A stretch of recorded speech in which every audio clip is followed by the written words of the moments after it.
Welcome to part 3 of our GitHub Bootcamp here on Dev Radio. Today we're going to be getting into CI/CD. We've got a really good session with a lot of role playing, so pay attention as to follow the story. And with that, I'm going to go ahead and hand it over to Dave Burnison from GitHub. Good morning, good afternoon, good evening, depending on where and when you're watching this. My name is Dave Burnison. I'm a technical advocate from GitHub. Thank you for joining us last week and welcome back to our GitHub Bootcamp on YouTube Live and Twitch. Microsoft's mission statement is to empower every person and every organization on the planet to achieve more. And GitHub's vision is to be the home for all developers. So we are bringing together GitHub's vision and Microsoft's mission statement to say that GitHub will become the home for your DevOps tools, empowering more than 73 million users to achieve more for their organizations. We have 6 sessions in total, and some sessions are for everyone and some are for more technical people. We've completed our first 2 sessions, so go back to aka.ms/devradio and check those out. And those first sessions were for everyone, and this third session today will be a bit more technical. In today's session, we'll cover several important topics. First, we're going to provide a review of Agile with GitHub. Then we'll take a look at GitHub Repos, Apps, and branch policies. We'll cover Codespaces and pull requests, and talk about GitHub Flow and provide an introduction to continuous integration and continuous delivery with GitHub Actions. We'll review KPIs. And of course, we'll answer your questions as we go. And we hope to have time for more questions at the end. Now, behind the scenes, we'll have subject matter experts from GitHub answering the questions typed in by the audience. We have another great set of presenters today, and these are Akansha, Corey, Margarita, and Payush.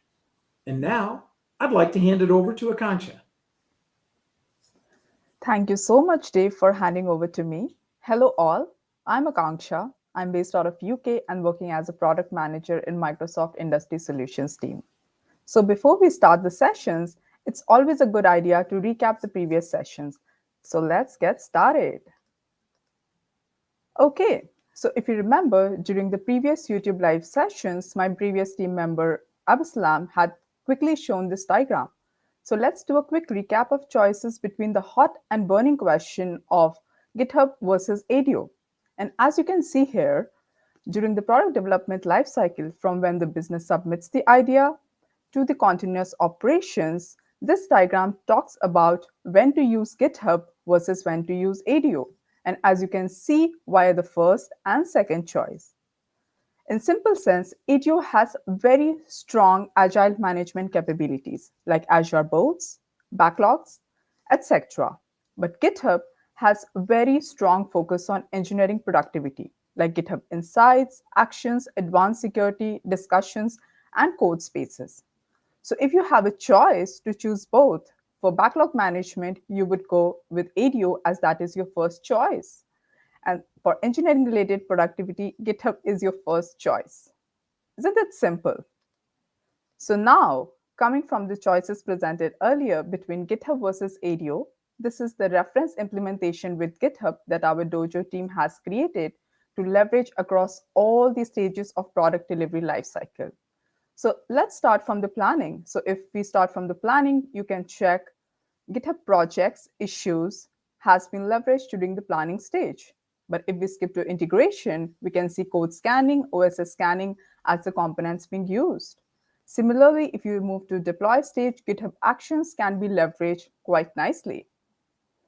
And then if you see operations, we have GitHub Insights and Apps are the strong features.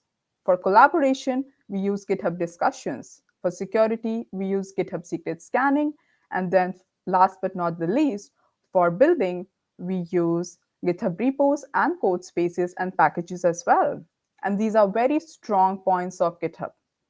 So now we want to bring the best of both worlds. So the demo that you're going to see today is where we are going to show the best use cases where the best of GitHub and Azure DevOps world combined together. So we still need sophisticated portfolio management, OKRs, and delivery plan. So for that, we go to ADO and we'll be presenting those capabilities. But we would also like to take advantages of other engineering productivity features in GitHub. So this is our reference implementation from the Dojo team that is going to bring a holistic view of the best of both worlds together. Okay, so let's get started with the introduction and personas on the storyline, right? So let me quickly start with the, our fantastic team who will be showing you the end-to-end demo use case. So as you can see here, the first persona we'll be leveraging is product owner, which is myself, Akanksha. And you can see Corey and Margarita are our awesome engineers. We also have Piyush, who's going to play a role of tech lead, who will help in the code reviewing. So let's get ahead with the overview of the main demo. So this is the end-to-end simulation flow that we'll be using today to show the use case demo. So Akanksha, as a product owner, she will start the demo with reviewing Agile management, defining the product functions like OKRs, mission, and vision. She will also announce a new capability of user login to be integrated into Coupon's application. And then she will review the DevOps KPI DORA metrics with the team, especially the lead time, if we can reduce the lead time to a lesser number.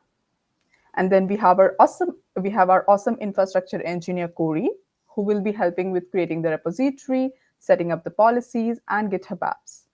And then we have Margarita, who will be acting as an engineer, and she will make sure that the task assigned to her, she will be creating tasks under the story. She'll also do the peer programming. She'll be submitting the pull request and making sure if there are any comments, she will be resolving them. And then we have Piyush, who will be reviewing the pull request, providing the comments, and approving the pull request. And once that's done, the entire role play, then he will introduce us with the concepts of CI and CD.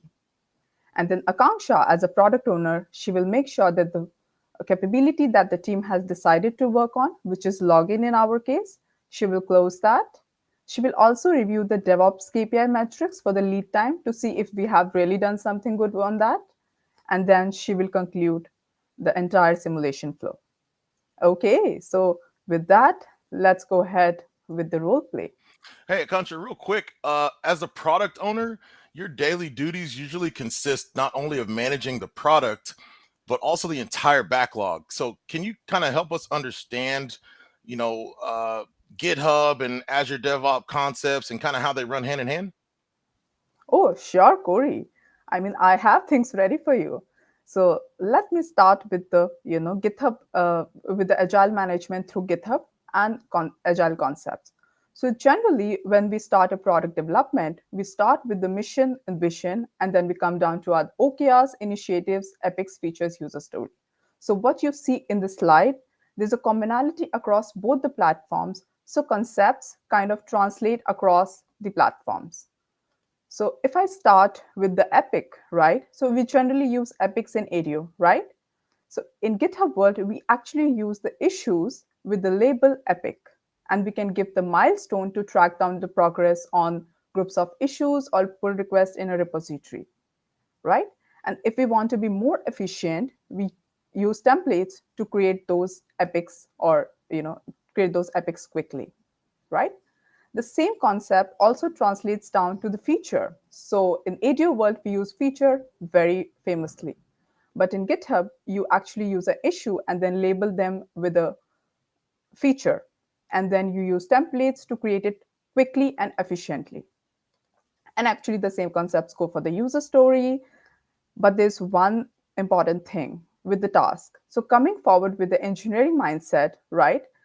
The engineers can actually create tasks with the label of task in the issues. But if you have, for example, a list of tasks that you want to achieve, so you actually use a task list within the same issue to accomplish all the items that you are going to perform, right? Isn't it awesome? Wow, that's amazing. Great explanation. I appreciate that. Okay, so what about OKRs? How about that? And how does it tie into the EFUs that you're discussing here? Sure. So actually, I have something ready for you, Corey. I wanted to show a quick UI walkthrough of how we are doing OKRs in our coupons use case. Can I show that quickly? By all means, be my guest. Let's do it. Awesome. Great. So let's get started. So team, if you see over here, these are the OKRs that we have developed for the use case. So generally, we start with the mission and vision. And then under that, we have multiple objectives. We also have some key results that we might want to focus on. So for the purpose of our use case and demo, we will be having the objective offering the best online guest experience. And then under that, we have the key result, provide 2 foundational guest services, online, booking, and coupon. But we are coupons team here, so we will be focusing only on the feature coupon. Does that sound good to you, Corey? Got it. Just working on the coupons, correct? Yep. Okay, cool. Perfect. I understand. Okay, so now you asked me so many questions, right? So let me, present the problem with you. So here is our entire team. This is the backlog that I've been managing for our coupons application, and this is like the entire Epic view, right? But what we are concerned with is the feature manage coupons for guests. So one day, I was just working with the bookings team and I saw that they do not have a login screen on the home page. So when they, kind of hit the bookings application, they do not have a login page. So what I was thinking that as a coupons team, we can, work on that and then kind of give the bookings team a reference point to start with it. So what I have done is I have created a story over here, login in SH360 coupons application. And then I've come up with my, own acceptance criteria. So what do you think, team? Do you think we can, do that? Do you think we can get started on this? Yes, definitely. I mean, we also need the feature, so let's go for it. Awesome. So Margarita, as you have signed up for it, shall I assign it to you? Sure, of course. Fantastic. And I'm sure we are going to work on it at priority. So I'm going to make it active and also change the priority to 1. Cool. And let me just save it so our team can start working on it and Margarita will be leading this user story. Awesome. Awesome. So before I hand it over to, our awesome engineering team, I have one more thing. I know I have a lot of questions as usual, but this is something very important, team. Okay. So let me quickly just show you that. Okay. So what I was doing, I was just reviewing these DORA metrics KPI in the Grafana dashboard that we have. And if you can see these numbers, right, they represent the pull request, daily deployment frequency, etc. But what really surprised me was the average lead time, and it's 5 days. Oh my God. I mean, do you think it's like it's too much? And do you think that we can improve our lead time from 5 days to something lesser? What do you think, team? Yeah, there's definitely room for some improvement there. It could be better. Let's go for it. Okay, awesome. I'm sure, Corey, you would do awesome with the setting up of the base infrastructure, which will help us to get closer to our desired metrics. So with that, now let me hand over to Corey for second section, which is related to infrastructure setup of GitHub repo, apps, and branch policy. So over to you, Corey.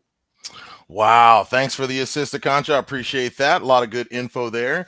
Well, folks, we now have such a gracious product owner who was able to help us get started by creating that project for us. In addition to that, they were also able to establish those so important epics, features, user stories, and then highlighting also what we should prioritize from a business standpoint, right? And then also lastly, by identifying those KPIs, we're also able to track now those performance metrics that'll help us along the development process. So as we get into it, I will say we're going to start with the repos from a feature development standpoint. We definitely need to have a home base. Okay. And this is where those GitHub repositories come in so handy. Now, if you weren't able to attend the Thursday session, that's okay. I highly recommend revisiting those videos so you can get a better understanding on the GitHub repository concepts and methodologies that were shared by Abdeslam and others. It's just a really good resource for information on the repository lifecycle. But in short, a repository is simply a folder, okay? It's just a local place where others can access, and they can download, and they can contribute to, okay?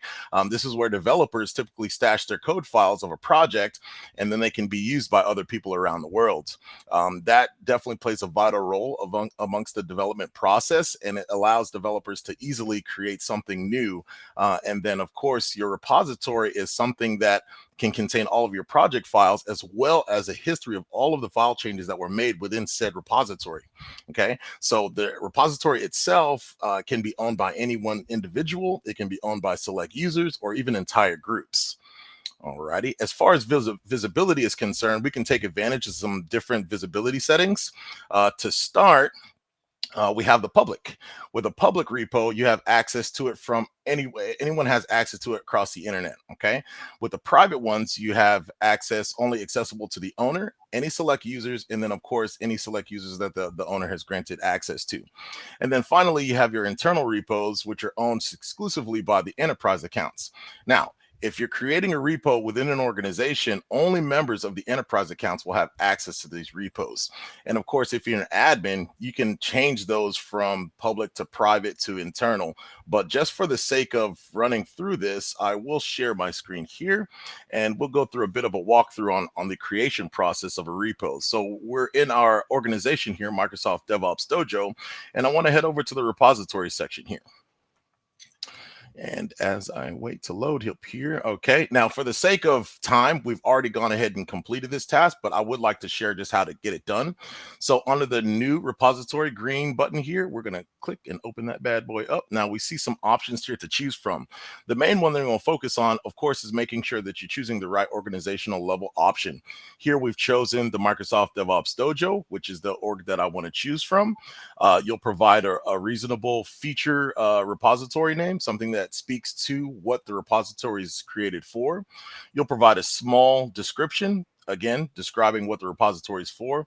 And then we'll cover those visibility settings as we touched on before: public, internal, and then private. For namesake here, it's just on private by default. And then you also have the initialize the repository with. Now you have three options here to choose from, something that will be populated as a repository is created. The first option here will be a README file. Now this allows you to create a longer description of your project. The second one's going to be the git ignore file. This one will allow you to choose which files not to track from a list of templates. And then choosing a license will also allow you to have a license in place that will kind of tell others who are working on your project with you what they can and cannot do within your project. And then, of course, if you scroll back up to the top here, you do see a repository template option here. And then if there are previously made repositories that do have templates available, then you can choose that from here. So you're able to take advantage of these templates here with rather ease, to be honest with you. 1 second, Corey. I was listening to you, but I've never heard about templates before. Can you share with me a little bit more? Sure, absolutely. Let me head back over here and we'll touch on some templates. Okay, so basically there are several blocks of code that you flat out don't want to have to write over and over and over and over and over and over again, right? This is what we call boilerplate code, and GitHub has introduced a way to combat that by utilizing templates. Okay, this allows you to share your code and your directory structure across the entire project with rather ease. Of course, they have those benefits that are included, and some of the benefits here, let me go to the next one. All right, so of course you have those benefits, and for instance, you spend less time on repetition. You're not having to type the same code over and over again. Okay, you can refocus that saved time on building something new, towards a new feature, towards the next project. Okay, and then there's a significantly less need for that manual configuration, and now you're empowered to share that boilerplate code across the entirety of your code base. So all in all, those code base, the GitHub repo templates are extremely convenient, and much like the visibility settings, if you have those admin rights, you can make a template out of any existing repo, like we saw the bookings one that was already there in place, and then you can also include all of the branches of the template into the repo from the new one. Okay. All righty. So, from the next point of view here, we're going to just touch on, give me 1 second here. Okay. So now that our repo has been created, and for the sake of time, we've already created one, we're going to be working out of the coupons repo, which is listed here at the top.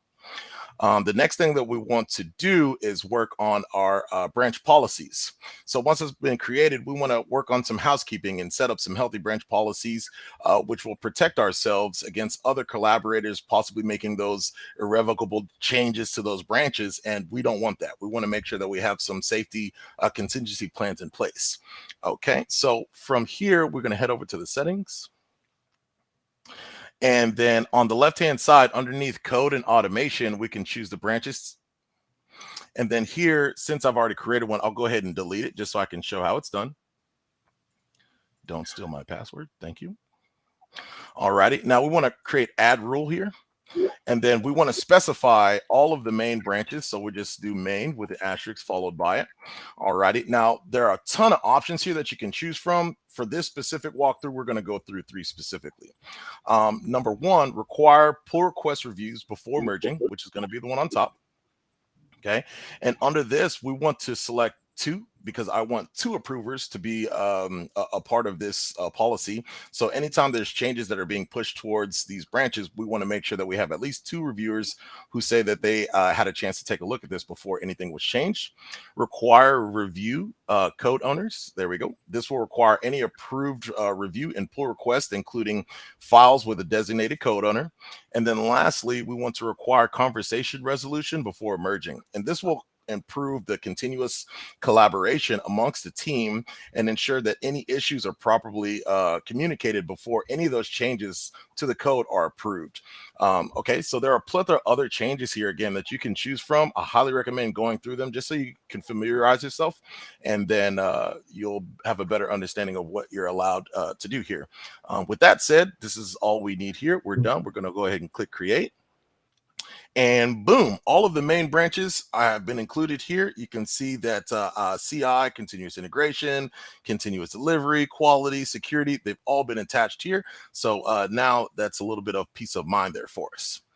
Okay, so the next thing that we're going to talk about, now that our repo has been created and our protection rules have been implemented as well, we now want to make our lives a little bit easier by implementing those integrated automated workflows. Okay, and we want to leverage the apps from the GitHub marketplace to do that. From the top of the screen here, you can see the marketplace is the option here that you'll click on. Now I already have that open here, so I'll just click on over. Now from the main dashboard here, you'll see a slew of feature apps here, and then on the left hand side you'll see a number of categories that you can also choose from. If what you're looking to accomplish is not currently available in the marketplace, you can utilize the Probot framework to create your own app. Now, let me click over here just so I can show it here. Okay. Now, this will provide you some basic resources to create your own app. Once you've found the app that you'd like to integrate, you can select add to GitHub. Now, for the sake of time, we've already decided which one we're going to utilize. So we click on apps here, and then create issue branch is the one that we're looking to add to our repository. So you click on add to GitHub, and all of the organizations that are associated with your users should be available here. For this demo, we're going to go ahead and choose Microsoft DevOps Dojo. And then we'll scroll down and we'll see the options to choose all repositories, or we can select any specific repository within that organization. For the sake of time, again, we've already added the coupons here, but just for the sake of being able to see what's there and being nosy, here we go. We have a slew of different repositories that we can choose from. Okay, so once you've added the one that you're looking for, you'll go ahead and click install and request. Since we've already done that, that option is no longer available to us, but obviously if this is your first time, that's what you would see there. Okay, so if we want to double check and make sure that it's correct and it's now been added, we'll head back over to our repository. Under integrations, we're going to check integrated apps here. Okay, and then here, create issue branch has been added to our repository. So as far as our end goes, our infrastructure has been created, and like that conveyor belt, we can then ship it all over to our partner in crime, Margarita, who is waiting patiently for us to take it away. Thank you, Corey. It was really, really good seeing you configuring all this infrastructure, and now I feel way more comfortable working with this repository that I know is safe, I know the main branch is protected, and I know it has all the related integrations in place. So thank you so much for that. It was really good seeing you doing it. No problem. Okay, good. So I think now it's time to make some code changes. We have our PO, right? She just raised this user story for us. And I was wondering if maybe, Corey, you could stick around because I know I'll need your help at some point. Yeah, sure. I'm here. Just give me a call. Awesome. So before we start into the code changes, I wanted to introduce a little bit the GitHub Codespaces. I don't know if you have ever worked with it. Vaguely, once or twice in the past, but I could use a refresher. Okay, yes. Let me tell you, Codespace is actually one of the best features you will find there from GitHub. Like, this is the best tool that will allow you to, just code directly from the browser. So you won't need to install any IDE anymore, any extra configurations, any extra settings, nothing but just the browser. So it will just create this VM for you with this IDE environment with everything you need, everything you're used to, that you can actually customize as much as you want to make sure you have everything you need available for making your changes. And I've, recently come across this tool, and I think it is so awesome because just imagine your computer, maybe it's in the IT department because there are, some updates that it needs to have done. What does that mean? Then you can't work anymore? Not really, because now with the Codespaces, you have everything available just from your browser. And something that I found was really, really amazing as well is that it has access to the same marketplace that you have access to using your local IDE. Meaning that you can install every single extension, every single tool that you usually use and that you enjoy the most.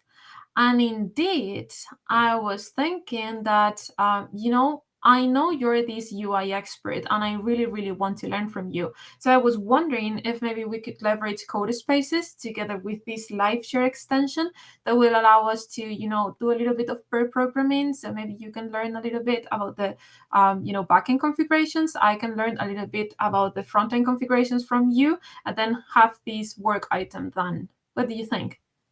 You had me at guru. Go ahead. Awesome. Okay.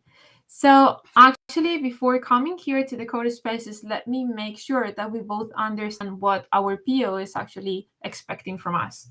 So here I have our ADO environment, and I have this query right here that I usually, leverage for, gathering the user stories that I have under my name. So let me just run the query really quick and see if the user story that the PO created appears. And here it is. Okay, let me open it, see what it says. So we make sure that the code changes actually meet, like the acceptance criteria and the different requirements that Akansha just added to the user story. Okay, so I see here, this is the login feature for Coupons application. That looks okay. And then she's expecting having a login screen where she can enter her credentials and then a submit button. So whenever we, put the right credentials, then we should have like a successful login. But if the credentials are wrong, then we should see a failed login. This sounds good. And also, something else that I wanted to make sure we had in place is this connection between our GitHub environment, like our development environment, and our planning environment, these boards. So I recently configured in our project settings section on the ADO. Let me discard the changes here. I recently configured this GitHub connection in ADO. So this will allow us to, every commit we create, every pull request we create, it can be linked to the user story, making sure that we keep track of, all the work that we're doing. And here we have the different repositories that I linked. Okay, good. Seems like we're ready. Shall we start with the code changes? Let's get ready to rumble. Okay, awesome. So just as a refresher, in case you want to create at some point your own Codespaces, you can easily do that by coming to the repository that you created for me using the templates, and then just clicking here on this green code button. and you'll see two different tabs. You'll see the local tab. This will allow you to clone the repository in the usual way. You'll have like a local version of it. You can leverage your local IDE for this one. Or you can leverage the Codespaces. This is the one we're going to be using. I already created mine, but you can easily create a new one by clicking on this new Codespace. You'll have different options available depending on your use case, and then you can just click on Create Codespace. And this is how it will. This is pretty like this looks exactly my Visual Studio that I know I always enjoy the most. So I have here all my files, my codes, everything's there, and I have here all the different extensions that I love the most as well. And as you can see, I have my live share extension ready. So before we start doing anything else, I'm gonna make sure that I share my session right now. I'm gonna click on share. And this will make sure that, a link will be created and copied into my clipboard. And then I'm going to share this one with you so you can join me in this session. Let me do that in our private chat. Let me know if you received it. I did, and it is loading up now. Okay, awesome. So why did you join me here? I think one of the first things that we would need to do is actually run the application, make sure that we know how the application is looking like right now, and we know what changes need to be done. So I just did that before you joined me by coming here to this run and debug section. I just run my code, and okay, good. I see you just joined me in this Codespaces session. Awesome. I'm gonna just close these messages right here so they don't bother us. And here I have the application loaded. And yes, it seems like we're missing this login button right here. We're just missing our option to log in. So this is what we need to work on. Okay, good. So let me stop the application right now. And let me make some code changes. I was checking on the backend, and seems like there were a couple of controllers that were missing, some of the methods, some of the functions. So I'm gonna just uncomment them. Probably, like the previous engineer was still working on these features. I'm gonna make sure these are actually enabled. Perfect. And I saw another commented piece of code here in the coupon controller. So let me uncomment this one. Perfect. And now I know we still need to do some UI changes. And I have the feeling they need to be done in this login.html file. So I'm just hoping you could make them for me and I could learn how to add this button. Okay, awesome. I see you're here with me. So awesome. Okay, I just saw this. Okay, thank you. I just saw you, here doing all the changes. I can see you're here. I can see your user here. And I just saw this submit button being added here. Let me just, with this reprogramming, let me just do one really small change, because I think if we add it here, this will make it look awesome. But let's test it before. So let's make sure that, like the changes are actually working. And this is actually what we're expecting. So I'm going to click come here again. I'm going to run the application again. Let me close this one for now. Okay. And while it's loading, let me also show you something. So, sometimes I may be using like pieces of codes, like importing some libraries that I'm never using afterwards, stuff like that. So something that I really enjoy a lot in my local IDE is having this static code analysis extension installed, because that will help me a lot on identifying those kind of issues.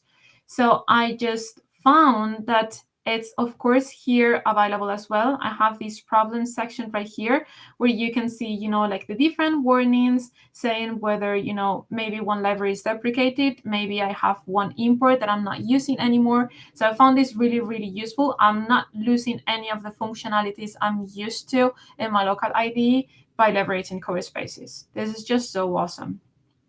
and seemed like the application just got published. So let me open it in the browser. We can check now if it's working or not.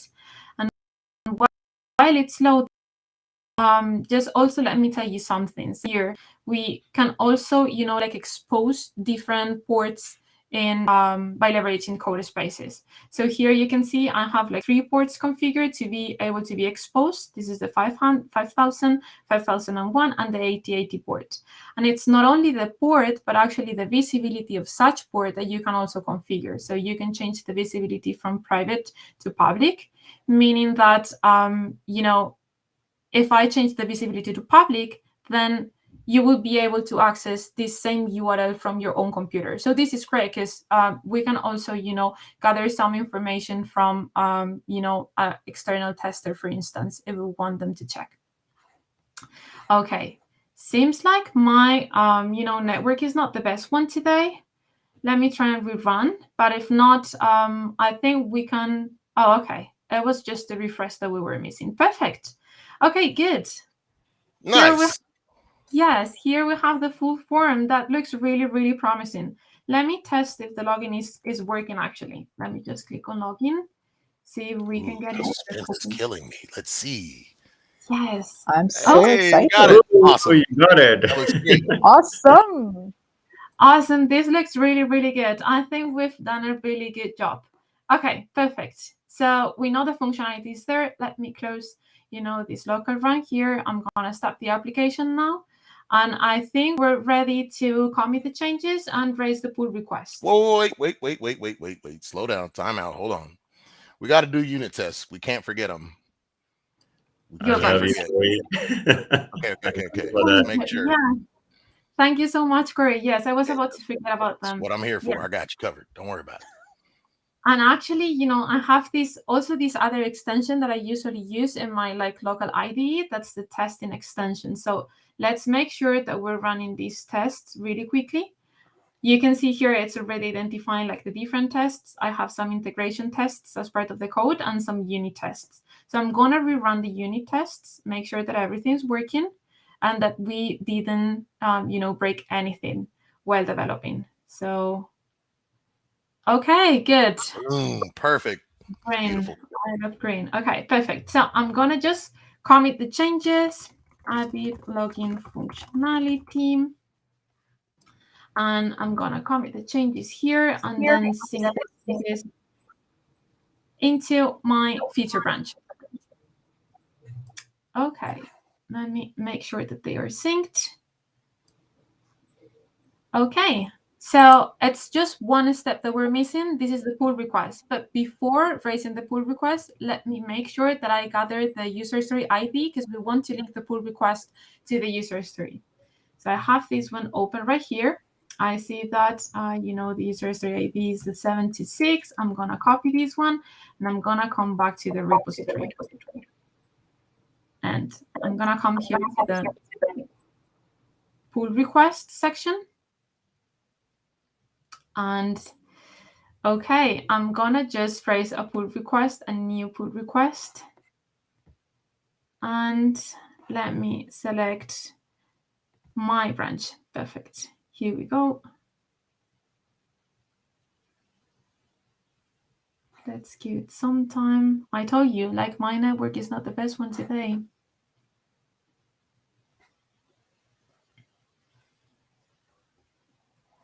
Okay, nice. So I want to, merge my feature branch into the main branch. So I'm gonna check the changes that we made. Seems like everything's okay. And okay, seems like we already had a pull request. Let me close this one really quick so we can start fresh. Yeah, let me close this one. And I'm gonna make sure that we start fresh. Gonna close the pull request right now.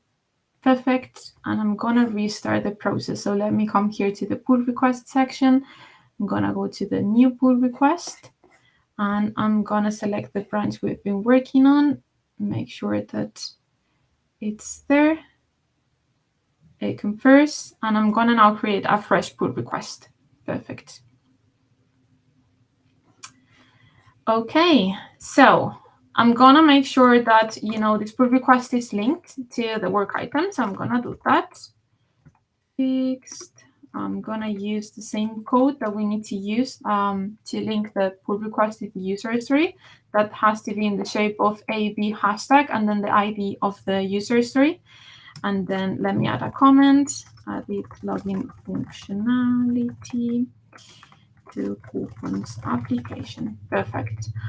And I see here actually your policy is being applied. So I see that we need at least 2 reviews for the pull request to be merged. That's awesome. So I'm gonna ask you, Corey, to also review my changes, and I'm gonna ask as well our code reviewer, Pius, to review this pull request. Okay, so now I'm gonna create the pull request. Perfect. Let's see if everything works fine. Nice. Okay, so I think we're ready. I'm gonna make sure that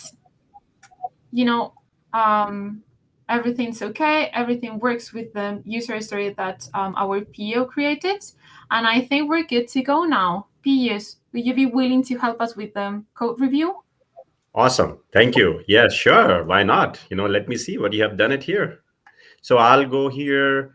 So if you see that, there is already a pull request. If you click on that this tab, you can see that there is a pull request already waiting. I can click on that pull request. This is where Margareta, she has actually added that. She has added a comment with the editor login functionality, which we saw that she was actually showing that, and she has tested even the unit test part, So let me see what she has written a code. You can actually go here. You have the file changes. So go to the file changes, click on that. You'll see all the files which is being changed. You can go and review here, and it looks good. She has put the model. She has put the function, which is also looks good. Model view. Oh, wait a minute. I see you have forgot one thing. Let me add that here. Please do write the code comments.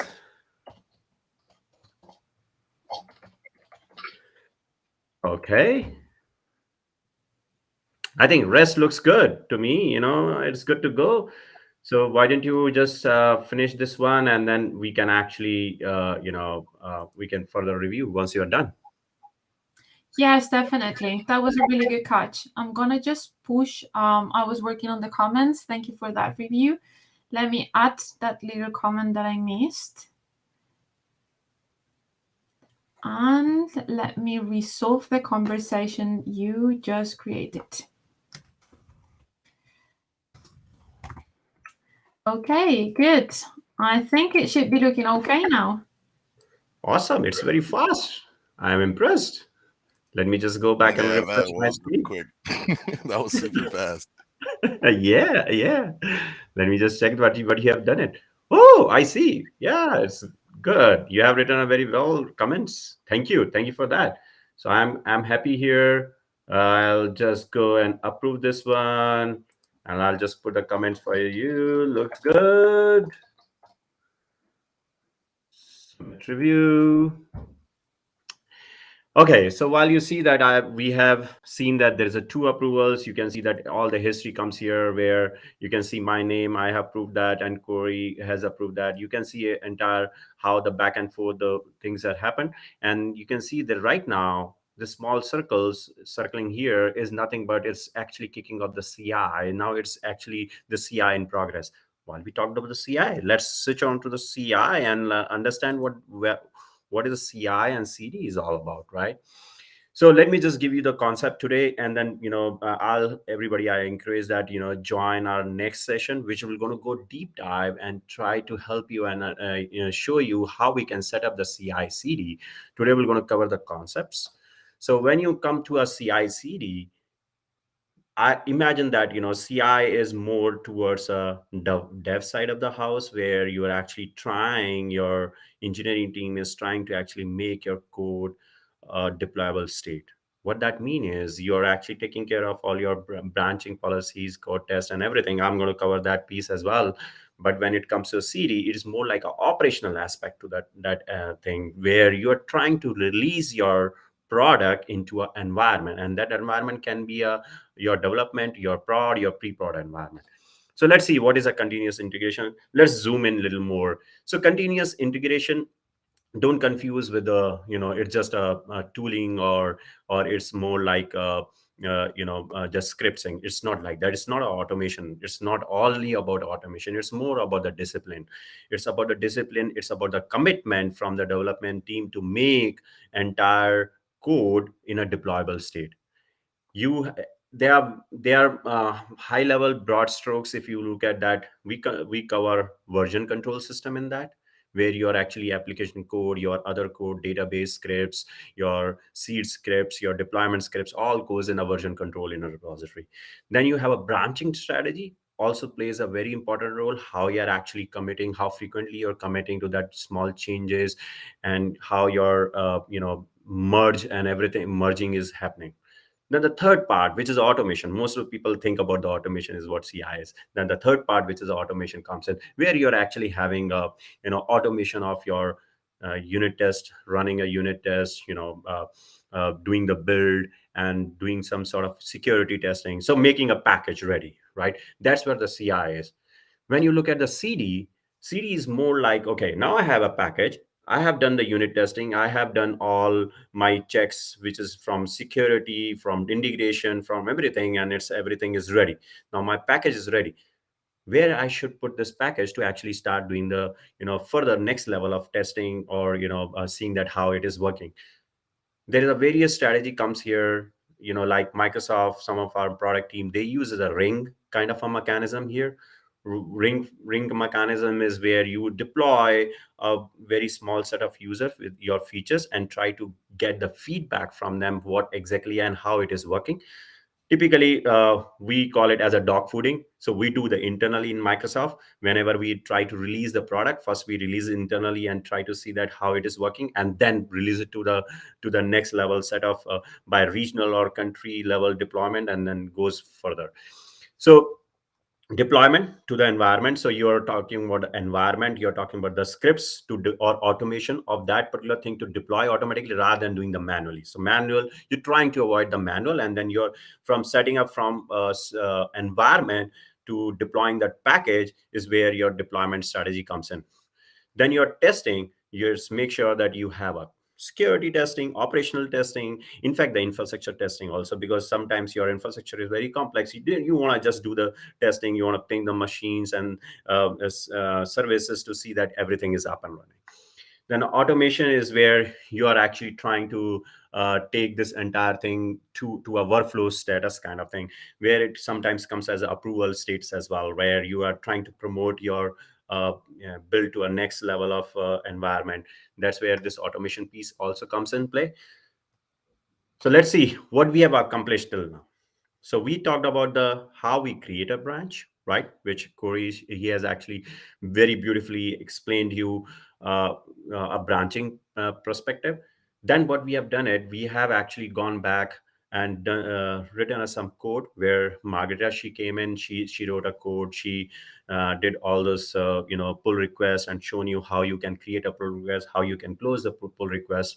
Then we have seen the back and forth between me and Marga about that how code review, and then you can go back and forth and giving a code review comment, and then seeing, getting a feedback, and then once everything is good, you just click on and say approve. Once you approve, what exactly happens if the CI/CD, just we talked about it, that kicks off. And what it does when CI kicks off, it actually go and merge and deploy, merge to a main branch, and then deploy that package which is being created to your respective environment. How you set up your workflow, that's the way it is going to work. So that is where the concept we have covered from beginning to end. Now I'll just hand over to our PO Kansha to see that how we have done it as a team. If she's happy. Okay, awesome. I'm so happy. Okay, so let me go back to the story. So I see that, okay, you have already merged the pull request, which is great. So the login feature is entirely implemented. My goodness. And I was just watching you the entire team on how we were going through and automated everything in such a short span of time. So I'm so excited. The story is also closed, so all looks good from this front. Now, are you excited about the KPI metrics? How did we do on the lead time? Yeah, I'm waiting. Absolutely. Okay, so drum rolls. Ta-ta-da. Awesome. Wow. Isn't it exciting? It was over 5 days, if I Yeah. remember correctly. Wow. Okay. Yes. Okay. Yes. So it was I five love it. days and then, I yep, love it. yep, yep. So it was 5 days and then now it is reduced to 16.2 hours. Team, bang on. You have just done amazing job. I'm so, so proud of you. So just give a pat on yourself. Hey, Okay. Give hey, myself Pio, to it. Akansha, just one quick question to you. I love the dashboard. I about to ask from where you got this one. Can you help a little bit? Yes, let me. I know. Oh, okay. Yes, it's in the GitHub Marketplace. So if you go to the GitHub Marketplace and search for DevOps KPI, oops, KPI, let me just search for that. And then this is the DevOps KPI collector, which is kind of a GitHub app which you can install. And then it's going to show you all the DORA metrics, all the important KPIs. And, you can just see all the, like pull requests, average pull requests per day, code reviews. So there's like so many metrics that is important for engineering productivity. And it's basically for the engineering team to see how they're performing over sprint by sprint or by release, right? So, Awesome. Awesome. Love yes. it. Thank you. Great. Okay, okay. Awesome. So this was our entire role play team, and I'm sure you must have liked it. But without any further, delay, let me hand it over to Dave for any questions that are there from audience, and then do the closing. So Dave, over to you. All right. Thank you very much. Wow, what an awesome session. That was even complete with real life network hiccups, but GitHub just kept going and everyone was able to collaborate and work towards delivering value to their users. So that's a wrap for today. Let's see, do we have any questions? Feel free to drop your questions in chat as we go here. I'll drop a couple additional links in there because we've got great resources like the documentation. If you save only one favorite for GitHub, be sure to save the documentation link. That's got everything you need there. We've also got the GitHub Learning Lab.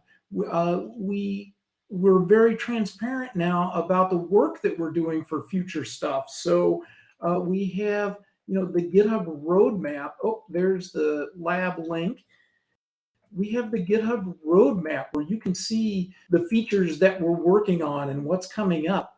We post a lot of product announcements and a lot of stuff from the community and everything through our GitHub blog, but also to see the velocity and the changes that we're making to GitHub. Follow the GitHub change log because that's where we have the release notes and everything that we're working on. So like I say, that's a wrap for today, but please come back again on Thursday, February 10th, where we're going to take a deeper dive into continuous integration and continuous delivery with GitHub Actions. And not only can you use GitHub Actions for your CI/CD workflows, but there's over 24 triggers there. So you can use that same workflow automation engine for a lot more than just CI/CD. So yeah, we're going to cover that deep dive in actions and the workflows and events that trigger workflows. We're going to talk about the continuous integration process with automated testing. We'll talk about that continuous delivery process with automated testing. And we'll help you understand the options that are available to you for GitHub runners. Those are the machines that execute GitHub Actions. And of course, we'll have our team of experts behind the scenes answering your questions. All right, but you don't have to wait until our next session to learn more or get started with GitHub. You connect with our Microsoft, connect with us here at Microsoft at msusdev at Microsoft.com. So drop that in the YouTube chat, or learn more about DevOps Dojo. and the team and how the team can help you with DevOps in general and GitHub. And don't delay. Go out there and start a free trial of GitHub by going to github.com/organizations/enterprise_plan.